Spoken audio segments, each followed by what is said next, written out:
Okay, but if I started having reoccurring nightmares about one of my parents passing and people were following my family around town, I would actually lose my mind. I read Make Me a Monster by Kalynn Bayron, so let's go ahead and get into it. In this story, we follow Meka, who's 17 and works at her family's funeral home as basically the youngest mortician's assistant in the state, which is really incredible for her, but it is also a really good setup for a horror story. Immediately, weird stuff starts happening.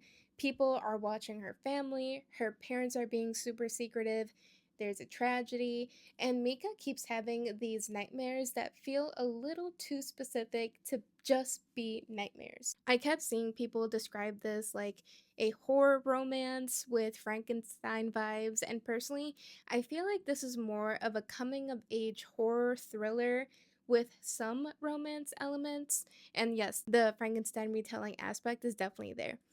Regarding the romance, yes, Noah is there, and I did like him and Mika together, but the relationship never really felt like the main focus to me, even though it still played an important part of Mika and her journey. And I really loved how emotional those parts made me feel.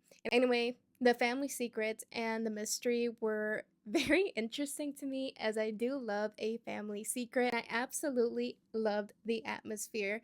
There's a hearse scene that genuinely creeped me out, but I was also listening to the audiobook while driving home at night, so maybe I set myself up a little for that. But I highly recommend checking out the audiobook as the audiobook experience for this was great. I do wish certain parts were expanded on, but overall, I had a really fun time with it. It's creepy, atmospheric, and definitely emotional, and I love the relationship dynamics in this and how they unfolded over time. I recommend adding this to your TBR. If you've read it, I would love to know your thoughts, and as always, happy reading!